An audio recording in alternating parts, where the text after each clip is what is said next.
Breaking news చూస్తున్నాం. ప్రజలను నమ్మించి మోసం చేసిన జగన్మోహన్ రెడ్డికి 11 సీట్లకు పరిమితం చేసి ప్రజలే బుద్ధి చెప్పారని టీడీపీ సీనియర్ నేత భైరెడ్డి రాజశేఖర్ రెడ్డి అన్నారు. ప్రజల తీర్పును స్వీకరించి రాజకీయాల నుంచి విరమించుకోవాలని సూచించారు. అవినీతి కుంభకోణాలతో శ్రీశైలం తిరుమలని నాశనం చేశారని ఆరోపించారు. జగన్ చేసిన ఇసుక మద్యం భూమాఫియాలన్నీ బయటకు వస్తాయని ఆయన అన్నారు.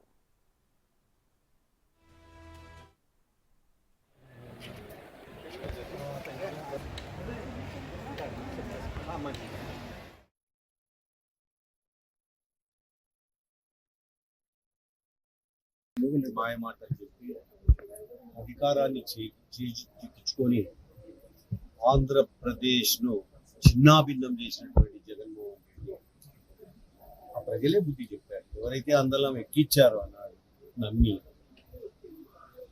ప్రజలే బుద్ధి చెప్పి ఈరోజు 11 సీట్లకు సిగ్గుండాలి, రాజకీయాల నుంచి విరమించుకోవాలి.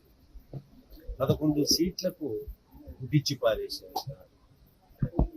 ఆయన తండ్రి వైఎస్ రాజశేఖర్ రెడ్డి ఆయన దాదాపుగా ముఖ్యమంత్రిగా ఉన్నప్పుడు మరి ఈ రాష్ట్రానికి, ఉమ్మడి రాష్ట్రానికి మంచి జరిగింది. ఈయన యాక్చువల్గా చాలా మందికి తెలియని విషయం ఏమంటే తన కొడుకు కొడుకు జగన్మోహన్ రెడ్డిని నమ్మలేదు ఆయన వైఎస్ రాజశేఖర్ రెడ్డి. ఈయన ఏమి తెచ్చి పెడతాడో, ఏ రకంగా మరి చెడ్డ పేరు తెస్తాడో అని బెంగళూరులో పెట్టాడు. ఆయన బెంగళూరులో ఉన్నటువంటి వాడు యాక్సిడెంట్ లో చనిపోతే వెంటనే హైదరాబాద్కు వచ్చి ముఖ్యమంత్రి కావాలని సంతకాల సేకరణ చేయడం మొదలుపెట్టాడు. నమ్మకం లేదు కొడుకు మీదనే అన్నాడు. వైఎస్ రాజశేఖర రెడ్డికి ఈయనకు నక్కకు నాగలోకానికి ఉన్నంత తేడా ఉంది. సర్వనాశనం చేసిపోయినాడు ఆయన. పోతూ పోతూ ఈ ఆంధ్రప్రదేశ్ ను ఇవాళ స్థాయికి చేర్చి ఈరోజు ఆయన మరి ఎవడు కక్ష ఉన్నటువంటి వాడు, పగ ఉన్నటువంటి వాడు కూడా ఈ రకంగా ఒక రాష్ట్రాన్ని దెబ్బతీయాడు.